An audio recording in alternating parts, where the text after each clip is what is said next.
ሀብታሞች ብር የሰጣችሁ እናንተ ለእንትና አድርሱልኝ ብሎ ነው። ይሄ ሁሉ ድሃ የሚራበው እናንተ መልእክታችሁን በመብላታችሁ ምክንያት በሰው ስቃይ የሚዝናኑ የሰው እንባ የቆሻሻው ያህል የሚቆጡ ሞት መወጣጫ መሰላላችን መሸጋገሪያ ድልድያችን ነው። ኪኒን በመቃብ ሽሮፕ በመጋት በየጸበሉ በመንከራተት ሞትና ስጋና ነፍስ አልለያይ ብሏቸው በገንዘባቸው በጉልበታቸው በመልካቸው በዝናቸው በማንነታቸው የታበዩትን ሰዎች ያበቁትን ሰዎች ያስተነፈሳቸው አሜሪካ አይደለም ቻይና አይደለም። ማን ያስተነፈሳቸው?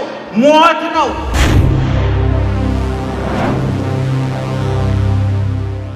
ኪኒን በመቃብ ሽሮፕ በመጋት በየጸበሉ በመንከራተት ሞትና ስጋና ነፍስ አልለያይ ብሏቸው የሚሰቃዩ አልጋ ላይ ተኝተው ቤተሰብ ተሰልችቷቸው ሕይወት ሰልችቷቸው እጅ ብሏቸው ያሉትን ሰዎች ነፃ የሚያወጣቸው መንግስት አይደለም። ነፃ የሚያወጣቸው የፖለቲካ ፓርቲ አይደለም። ነፃ የሚያወጣቸው ተጋዳላይ አይደለም። ነፃ የሚያወጣቸው ማን ነው? ሞት ነው። ሞት መወጣጫ መሰላላችን መሸጋገሪያ ድልድያችን ነው። ሞት ሕይወት ነው። ብዙ ትዕቢተኞችን አስተንፍሷል። ብዙ ጥንቻ አሟሿል። ብዙ መሬት የጠበባቸው አፈር አይንካኝ እያሉ በሰው ስቃይ የሚዝናኑ የሰው እንባ የቆሻሻው ያህል የሚቆጡ በገንዘባቸው በጉልበታቸው በመልካቸው በዝናቸው በማንነታቸው የታበዩትን ሰዎች ያበቁትን ሰዎች ያስተነፈሳቸው አሜሪካ አይደለም ቻይና አይደለም። ማን ያስተነፈሳቸው? ሞት ነው። ስለዚህ ሞት ነፃ አውጪ። እንደውም እኔ ባገኘው አድናቂህ ነኝ ፎቶ እንነሳለው ነበር። እውነቱን ለመናገር ሞት ነፃ አውጪ ነው። አታደንቁትም? ብዙ ሸክም አላራገፈልንም? ብዙ ቆሻሻ አላጸዳልንም? እንዴት እንሁን ብለን የጨነቀንን ሰዎች በእውነቱ እኛ ብንጠየቅ ኑሮ በግልጽ ብልጫ ቢሆን ኑሮ መፈጠር የሌለባቸውን ሰዎች ያጸዳልን ማን ነው? የጠረገልን ማን ነው? ሞት ነው ነፃ ያወጣን። እውነቱን ለመናገር በሌላ በኩል ደግሞ እኛም ራሳችን ከረሃቡ ከጥሙ ከርዛቱ ከሁከቱ ከጭንቀቱ ነፃ የምንወጣው በማን ነው?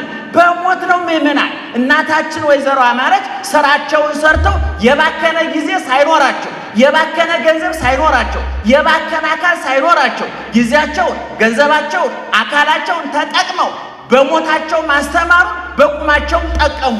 ቅድም አባ እንደመሰከሩት ሰው ከሞተ በኋላ ብዙ አይመሰከርለትም። እኛ ሀገር ታውቃላችሁ አይደል?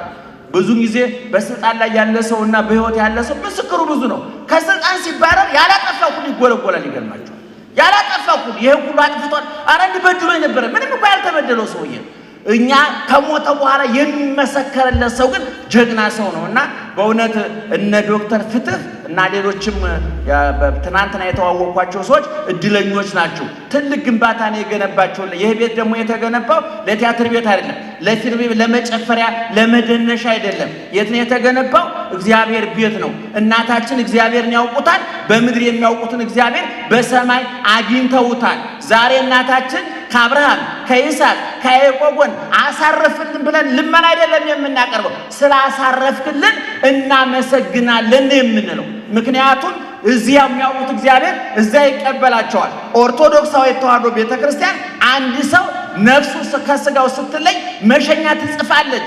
እገሌ ወለተ ገሌ ወለተ ገብረ ስላሴ አመተ ስላሴ አጸደ ማርያም የተባለችው አገልጋይ አንተን ስታገለግል ሲያገለግል ኑሮ ስጋን በልቶ ደምን ጠጥቶ ካንተ ጋራ ታርቆ ካንተ ጋራ ተዋህዷልና ሞትን ተሻግሮ መቃብርን አልፎ ወደ አንተ ሲመጣ በርህን ከፍተህ እጅህን ዘርግተህ በብሩህ ገጽ ተቀበለው ብላ መሸኛ ጽፋል። በዛ መሸኛ መሰረት እናታችን አሜሪካ ኤምባሲ ቪዛ ከሰጠ አሜሪካ ትገባለህ። በቤተ ክርስቲያን ጸሎት ከተደረገለት በቀጥታ ገነት ነው የሚገባው። ከየት መጣ ተብሎ አይጠየቅም። ማይተም ረግጠናል፣ እኛ ፈቅደናል፣ አሰናብተን በዚህ ከመሸኛ ተጽፎ መቼም አሜሪካ ኤምባሲ ቪዛ ሳይሰጥ አሜሪካ አይገባም አይደለ?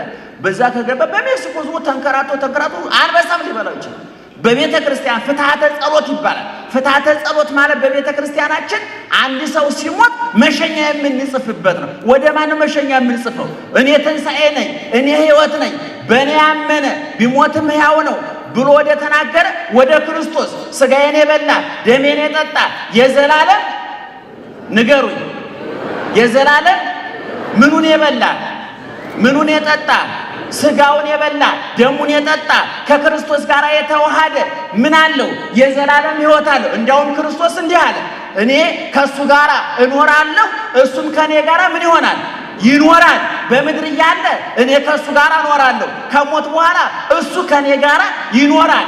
ገነት መንግስተ ሰማያት ይገባል። ከድካም ከውጣ ውረድ አሁን ከምንሰማው ከፖለቲካ ሁከት፣ ከኢኮኖሚ ውድቀት፣ ካለመግባባት፣ ካለመስማማት፣ ከጭንቀት ሸክሙን አራግፎ ነፃ ወጥቶ አዲስ ሕይወት መስርቶ ወደ የት ይገባል? ወደ መንግስተ ሰማያት ይገባል። እንግዲህ ይህን መሰረት በማድረግ ጊዜያችሁን ለመቆጠብ ያህል በጣም በጣም በጣም ደስ ብሎናል። እንዲህ አይነት በእውነት ሀብት አለን ብላችሁ የምታምኑ ሰዎች ካላችሁ እንግዲህ ኢትዮጵያ ውስጥ ሀብታም አለ የለም እሱ ጥናት ይጠይቃል። አለን ብላችኋል። እንግዲህ ካላችሁ በሀብታችሁ ወቁበት፣ በገንዘባችሁ ወቁበት። እንደባከናችሁ እንደባዘናችሁ አትሙቱ። ለአዝማሪ ለዘዋሪ አትበትኑ። እግዚአብሔር ጋር ታረቁበት፣ ከሰው ጋር ተገናኙበት። በሀብታችሁ በገንዘባችሁ ታላቁ ሊቅ ዮሐንስ አፈወርቅ ገንዘብ ሲሰጠን አድርሱልኝ ብሎ ነው የሰጠናል። ሰምታችሁኛል?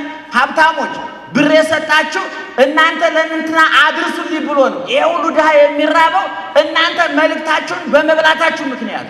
ለምሳሌ ደብዳቤ ቢሰጠኝ ደብዳቤውን ቀድጄ የማንበብ መብት የለኝም ማለት ለማን ነው? አድርስ ለተባልኩት ሰው። እውቀትም ሲሰጥ ላልተማሩት አድርስልኝ ነው። ዮሐንስ አፈወርቅ የሚለው እውቀትም የሰጠን ላልተማሩት አድርሱልኝ ብሎ ነው። ሀብትም የሰጠው ለተቸገሩት አድርሱልኝ ብሎ ነው። ጤንነትም ጉልበትም የሰጠው ጉልበት ለሌላቸው አድርሱልኝ ብሎ ነው። ስለዚህ እናታችን ደርሶናል። ቤተ ክርስቲያን ደርሷታል። ገንዘባቸው ድሆቹ ደርሷቸዋል። ካህናት ደርሷቸዋል። ሁላችንም ደርሶናልና የወይዘሮ አማረች በረከት በሁላችን ላይ ይደር። እሳቸውን በእውነቱ ከንቲባውን ጨምሮ በዚህ የተገኛችሁ ባለስልጣኖች እንዲህ አይነት ቦታ ላይ ስትገኙ ለሌላው ለሚሰራው ባለሀብትም ተስፋ ነው። ምናልባት ብዙ ባለሀብት እናንተ ጋር ደጅ ጥናት የሚመጣ ሊኖር ይችላልና እዚህ ሲያያችሁ እዚህ የሚመጡ ከሆነ በጎ ስራ ሰርቼ ይላል። ቢሮም ሲሄድ ያስተናግዱ። ብዙ ሂሳብ ይሰራበታል። ባለስልጣኖች ምናልባት እዚህ መገኘታ ብዙ ይመነዘር እንደ ቼክ ነው የሚመነዘረው የእናንተ እዚህ መገኘት። የእኛ እንኳን ብዙም ትርጉም የለው እና እግዚአብሔር ይስጥልን።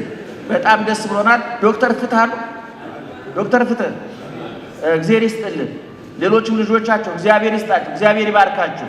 እንዲህ አይነት ልቦና ያለ ብዙ ልጅ ምክንያቱም የተረገሙ ልጆች ይፈጠራል። የአባታችን እኔ ከዚህ በፊት አንድ ቦታ ለሰለስት ልናስተምር የዛሬ 7 ዓመት ሰለስቱ ላይ በሶስተኛው ቀን እኮ ነው ልጆቹ ተጣልተዋል። በውርስ ተጣል በሶስተኛው ቀን እኮ ነው። ሰውየው እንኳን የሰው አልፈረሰም እኮ ገና ይገርማቸዋል። እንደነ ወይዘሮ አማረች ልጆች ግን ልባም ናችሁ። በእናታችሁ በሞታቸው እናንተ በድርጊታችሁ ሰብካችኋል፣ አስተምራችኋል። ለሚሰማችሁ ለሚያያችሁ ትምህርት ናችሁና በጣም በጣም ደስ ብሎናል። እንግዲህ ከዚህ በተረፈ ብፁዕ አባታችን ደግሞ የጎደለውን ሞልተው የተጣመመውን አቃንተው እኔ ያስቀረቡትን ጨምሮ ብዙ ነገር ይመክሯቸዋል፣ ያስተምሯቸዋል። በበኩሌ ጨርሻለሁኝ። በእውነት ይህ አዳራሽ በ26 ቀን ከተገነባ ሀገራችንን መገንባት እንችላለን፣ መለወጥ እንችላለን። እኛ መልካም የአየር ጠባይ ያለን፣ የተበላሸ ጠባይ ነው ያለ በትምህርት እናስተካክለዋለን። መሬታችን ለምነው ጭንቅላታችን የደረቀው ዛግር ታውቁታላችሁ። በእውነቱ አሩሲና ባሌን ብቻ ብናለማ ጎጃምን ብቻ ብናለማ አፍሪካን እንመግብ ነበረ። ነገር ግን መሬቱን አለምልሞ ጭንቅላታችን አደረቀው። የአየር ጠባዩን ባርኮ ጭንቅላታችን እንደውም ይሄ ኦዞን ተሸነቆረ የአየር ጠባይ ስብሰባ ሲደረግ የአፍሪካ መሪዎች ስለራሳቸው ጠባይ ቢወያዩ እኛ ኦዞን አይደለም የተሸነቆረብን፣ እዚህ ነው የተሸነቆረው። ይሄ ደግሞ በፋብሪካ ጭስ አይደለም ታውቃላችሁ፣ በእኛው ክፋት ነውና እንደው በእውነቱ ከአየር ጠባይ የኛ ጠባይ በጥብጧልና እስቲ ያግባባል። ለማንኛውም እናታችን ከአብርሃም ከይስሐቅ ከያዕቆብ ስናሳረፈ እናመሰግናለን።